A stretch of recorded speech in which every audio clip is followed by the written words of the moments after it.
कहीं कथा में सुनने मिल गया कि राम जी ने विवाह किया था। उन्होंने जाकर के माँ से पूछा, माँ राम जी ने विवाह किया था? कहाँ बेटा, मुझे राम जी नहीं चाहिए। उन्होंने अपनी पूजा के राम जी को उठा करके और जगह रख दिया। माँ मैं शिव जी की पूजा करूंगा। माँ ने ये नहीं कहा कि उन्होंने भी किया था।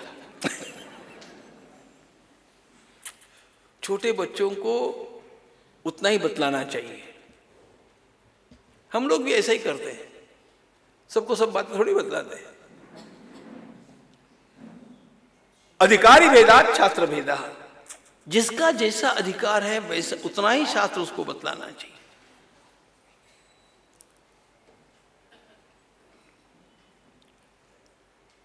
हर व्यक्ति के मन की एक पर्सनल डिमांड अलग अलग होती है।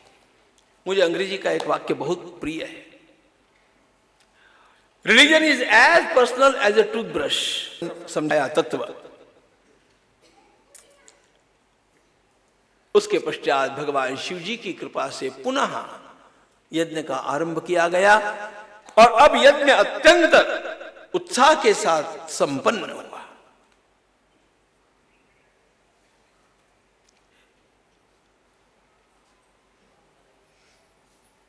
आप एक देवता की पूजा करते हैं कि अनेक देवताओं की पूजा करते हैं, यह बात महत्वपूर्ण नहीं है।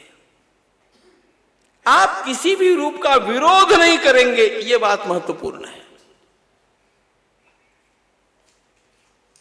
आपको एक ही अच्छे लगते हैं तो एक ही की कीजिए। भाई मेरे लिए तो भगवान का यह रूप है, ओके फाइन। यह भगवान का रूप है यह कहने का आपको पूरा अधिकार है, स्वतंत्रता है। लेकिन वो रूप भगवान का नहीं है यह कहने का अधिकार किसी को नहीं है। और यह उदारता केवल सनातन हिंदू धर्म में मिलेगी आपको।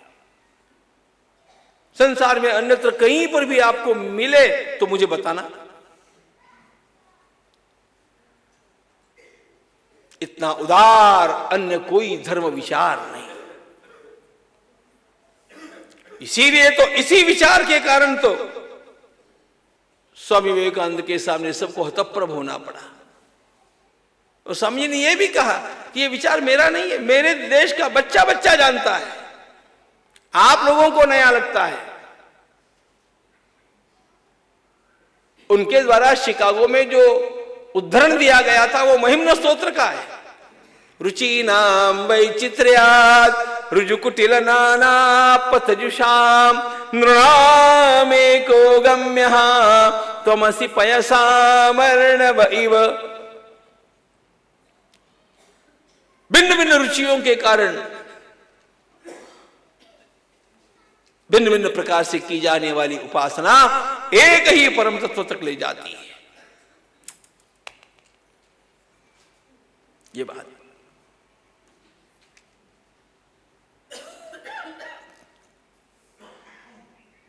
यज्ञ उत्तम रीति से शिव जी की कृपा से पूर्ण हुआ।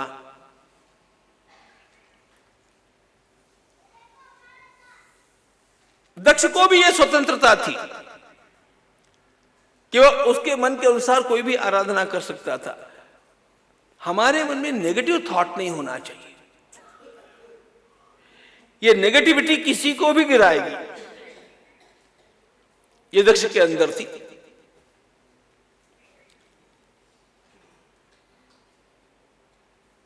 भगवान सुखदेव जी महाराज वर्णन करते हैं, राजन भगवती सती का पुनर्जन्म हुआ। हिमालय और मैना की कन्या के रूप में उमा इस नाम से जन्म हुआ। पर्वत की कन्या होने से उनको पार्वती भी कहते हैं। भगवती उमा अथवा भगवती पार्वती ने भगवान शिव जी की पुनः प्राप्ति के लिए घोर तप किया। घोर तपस्विनी का वह रूप हम लोगों को कन्याकुमारी के स्थान में देखने के लिए मिलता है। इसलिए भगवती कन्याकुमारी माता के हाथ में कोई शस्त्र नहीं है, वो तपस्विनी का रूप है। हाथ में कमंडलू और माला है और एक पग पर खड़े होकर के मां ने आराधना की है। और जिस शिला पर खड़े होकर के मां ने आराधना की उसी का नाम श्रीपाद शिला है, जिसको आजकल हम लोग विवेकानंद शिला कहते हैं। वहां उनका स्मारक बना।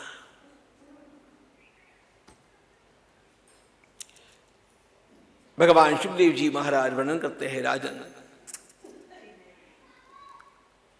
राजर्षि मनु के 2 पुत्र रहे, उनमें से महाराज उत्तानपाद की बात सुनो। प्रियव्रत की बात मैं तुम्हें बाद में बतलाऊंगा। अथात कीर्तये वंशम पुण्य कीर्ते कुरुद्वः स्वायंभुवस्यापि मनोर हरेरंशांश जन्मनः। महाराज उत्तानपाद की 2 पत्नियां हैं। जेठ पत्नी का नाम सुनीति है, छोटी का नाम सुरुचि है। दोनों को एक एक पुत्र है। सुनीति माता के पुत्र का नाम ध्रुव है और सुरुचि माता के पुत्र का नाम उत्तम है। राजन, जिस समय का यह प्रसंग है, राजकुमार ध्रुव की अवस्था 5 वर्ष की है। उत्तम की भी अवस्था लगभग उतनी ही है, लेकिन ध्रुव जी से वे छोटे हैं। एक दिन की बात, दोपहर का समय, महाराज उत्तानपाद अपनी छोटी रानी सुरुचि के महल में भोजन के उपरांत शांति से सहज विराजे थे। कोई खास सामने काम था नहीं। राजमहल के बालक खेल रहे थे। खेलने वाले बालकों में राजकुमार ध्रुव है, राजकुमार उत्तम भी है, अन्य भी बालक है। खेलते खेलते राजकुमार ध्रुव आकर के महाराज उत्तानपाद की गोदी में बैठने लगे और महाराज उत्तानपाद भी बड़े प्रेम से उससे बतियाने लगे। अब छोटा बालक किसी का भी हो, उसको देख करके प्रेम जगता है, तो अपना हो तो बात ही क्या है।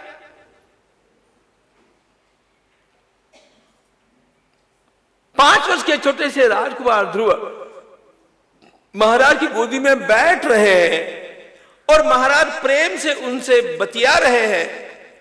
इतना सा दृश्य छोटी रानी सुरुचि ने दूर से देखा। अब इसमें क्या गलत था बोलो? एक साधारण दृश्य किसी भी परिवार में देखा जा सकता है, लेकिन अपने ही मन में जब पूर्वग्रह हो तो कोई भी दृश्य देख करके हम लोगों को कोई भी आशंका आ सकती है। छोटी रानी सुरुचि का तो क्रोध एड़ी से चोटी तक उसको जला गया। मेरी सौत का बेटा महाराज की गोदी में जाकर के बैठ सकता है?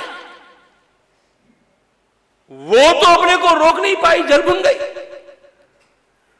दौड़ती हुई आई और राजकुमार ध्रुव के हाथ को पकड़ करके उससे जोर से खींच करके जमीन पर खड़ा कर दिया। मूर्ख, कहां बैठना चाहिए, कहां नहीं बैठना चाहिए, इतनी भी तुम्हें अकल नहीं है? यह महाराज की गोदी है और महाराज की गोदी में बैठने का अधिकार मेरे बेटे का होता है। तुम मेरे पुत्र नहीं हो। बड़े आए हो महाराज की गोदी में बैठने का प्रयास करने वाले। अरे तुम्हारी इच्छा हो महाराज की गोदी में बैठने की तो जाओ, तपस्या करो, मेरे कुक्ष से जन्म लेकर के मेरे पुत्र बनकर के आओगे तो महाराज की गोदी में बैठने मिलेगा। समझे? नवत्स नृपते धृष्णम भवानारूढ़मर्हति। अब 5 वर्ष के एक छोटे से बालक को इतनी जली कटी बात सुनाने की क्या आवश्यकता थी? 5 वर्ष का बच्चा है। अच्छा, वो कोई राजा की गोदी में नहीं बैठा था। अरे वो तो अपने पिता की गोदी में जाकर के बैठा था। कौन बालक ऐसा है जो ये देखता है कि मेरे पिताजी राजा है कि नहीं? बच्चे को तो मां का प्रेम चाहिए, बच्चे को पिताजी का प्रेम चाहिए। वो पिता को खोजता है, मां को खोजता है, राजा को, रानी को नहीं।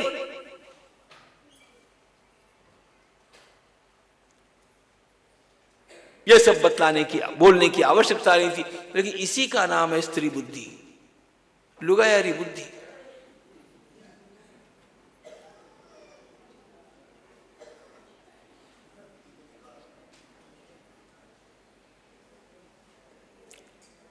हमारे शास्त्रकारों ने कहा है, भाई ये माताएं हैं ना, ये देवता होती है।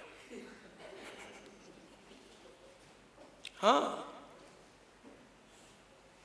यही अन्नपूर्णा है, यही सरस्वती है, यही लक्ष्मी है, जब दिमाग ठिकाने पर होता है।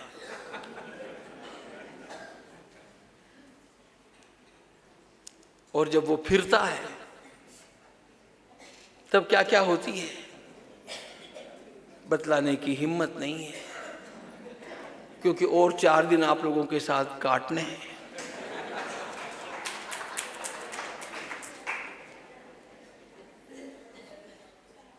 और वैसे भी बतलाने की आवश्यकता नहीं है, क्योंकि आपको दर्शन वैसे भी हुए ही होंगे अपने अपने घर में, और नहीं हुए होंगे तो हाल भी घना ही मौका आई, चिंता ही मत करो।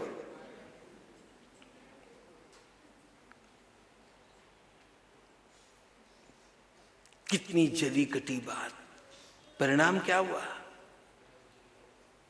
मातु सपत्न्या सदुरुक्ति विद्धा श्वसन रुषा दंड हतो यथा ही हित्वा मिशंतम पितरौ सन अवाचम जगाम मातुः प्ररुदन सकाशम।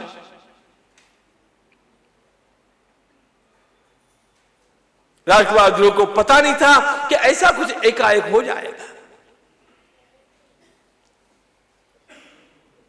मां के उन भीषण वाग्बाणों ने उसके हृदय को विद्ध कर दिया। उसके ध्यान में यह नहीं आ रहा है कि मेरी गलती क्या हो गई। सब मित्रों के सामने ये सब घटना घटी। सन्न रह करके सारे उनके मित्र अवाक होकर के देखते रहे,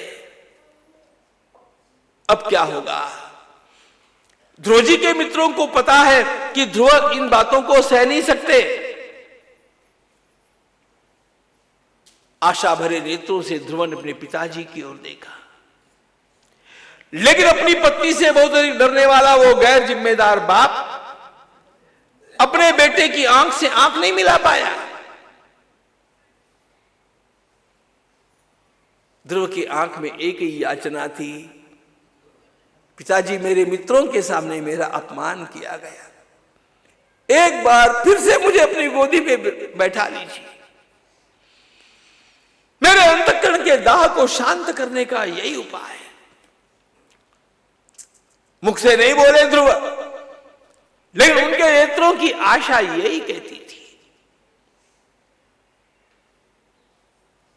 क्या किया राजा ने? अधो आवाज वो केवल नीचे देखता बैठा। ध्रुव जी के ध्यान में आया पिताजी में न्याय करने का साहस नहीं। और ध्यान रखना, न्याय भी समय पर होना चाहिए। Justice delayed is justice undone. विलंब से किया हुआ न्याय भी अन्याय होता है।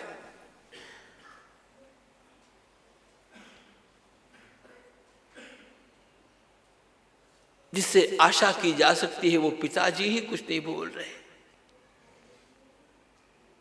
ध्रुव ने अपना हाथ अपनी मां के हाथ से छुड़ाया, रोता बिलखता फपकता ध्रुव वहां से चला। उसके मन में एक ही तूफान है, मुझे इस घर में रहना नहीं। जिस घर में पिताजी की गोदी में बैठने के अधिकार से भी वंचित रहना पड़ता है, उस घर में मैं कैसे रह सकता हूं। लेकिन मन में प्रश्न आता है, जाऊं कहां? फिर उत्तर मिलता है, कहीं चला जाऊं लेकिन यहां पर नहीं रहूं।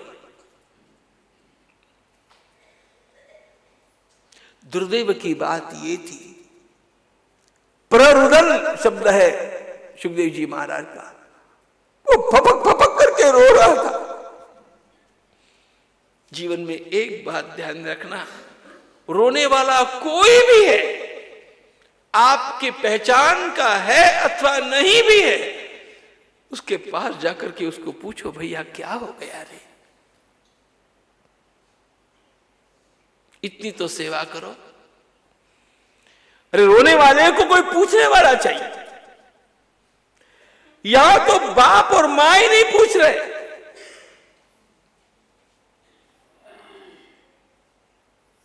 चल पड़ा ध्रुव। दहलीज पर आते आते ध्रुव के मन में विचार आया, विमाता के अपमान से आहत होकर के घर त्याग करके जाने से पहले मुझे अपनी स्वमाता का एक बार तो भी दर्शन करना चाहिए। ध्रुव अपनी मां के पास, ध्रुव को रोते हुए देख करके सुनीति माता ने एकदम उसे अपनी गोदी में भर लिया। कहा, बेटा क्या हुआ, क्या हुआ? ध्रुव ने कुछ नहीं बतलाया, क्योंकि ध्रुव जानते हैं मेरी मां दुखी है। पिताजी के द्वारा की गई उपेक्षा के कारण दुखी मां को मैं और दुख दूं, यह ठीक नहीं। ध्रुव रोते रहे, कुछ नहीं बोले। लेकिन क्या हुआ, ध्रुव जी के पश्चात ध्रुव जी के सारे मित्र जो वहां पर खड़े थे, एक एक करके चुपचाप धीरे धीरे वहां पर आकर के पहुंचे और उन्होंने सुनीति माता को सारी बात बतला दी। अच्छा, छोटे बच्चे कोई बात बतलाते हैं ना, सही सही बतलाते हैं। झूठ बोलने की कला तो आदमी बड़ा होने के बाद सीखता है।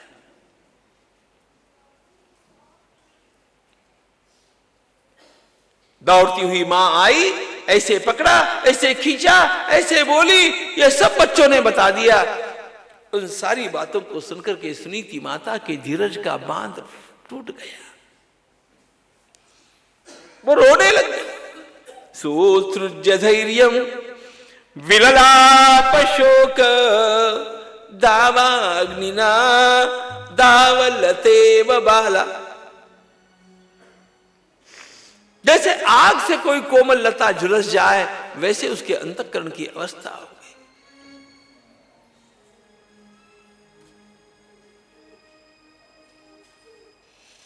मां के नेत्रों में आंसू देख करके ध्रुव संभल गए।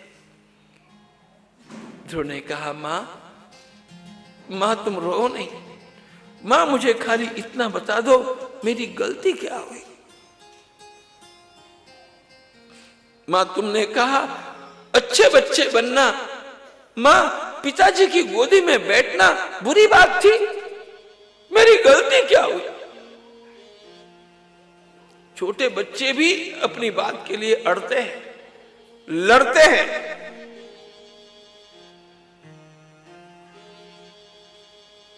सुनीति माता ने कहा, बेटे तुम्हारी गलती आज नहीं हुई, अरे तुम्हारी गलती तो उसी दिन हो गई जिस दिन तुम इस अभागिन के पुत्र के रूप में जन्म लेकर के आए। यह अपमान तुम्हारा नहीं था, यह तुम्हारा अपमान केवल इसलिए किया गया कि तुम मेरे पुत्र हो। छोटी मां के बेटे होते ना, कोई तुम्हारा अपमान नहीं करता रे, लेकिन मैं क्या करूं, संसार में मेरा कोई नहीं।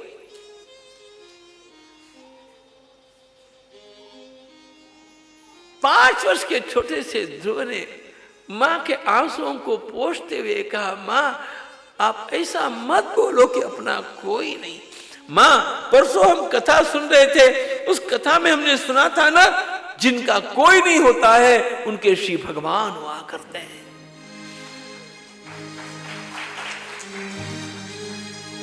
सुन्योरी मैंने दुर्बल के बल राम।